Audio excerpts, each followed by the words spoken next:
Buongiorno amici, oggi mi trovo nella riserva naturale delle Falesie di Duino, in provincia di Trieste.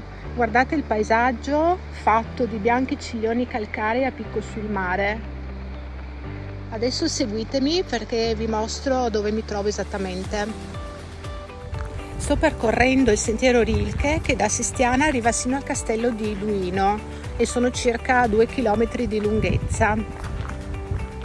Questa passeggiata venne inaugurata nel 1987 in omaggio al poeta Rainer Maria Rilke di Praga, che venne ospitato al castello di Duino dalla principessa Maria di Torre Tasso. Vedete sullo sfondo il castello?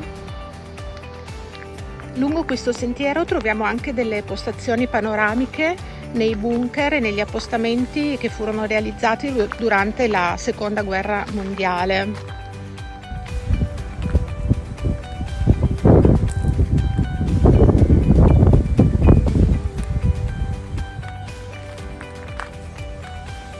Ecco il castello di Duino e adesso vi racconto la leggenda che è legata a questo castello.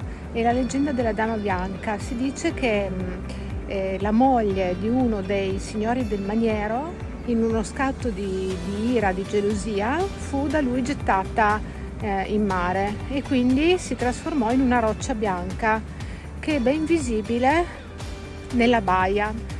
Ogni notte però cosa succede? La Dama Bianca si stacca dalla roccia e visita le stanze del castello dove riposa la sua figlioletta. Il castello è tuttora abitato, ma in parte dal 2003 è visitabile per volere del suo proprietario, il principe Carlo Alessandro di Torre Tasso. Un giorno faremo la visita, vi porterò all'interno perché è veramente meraviglioso.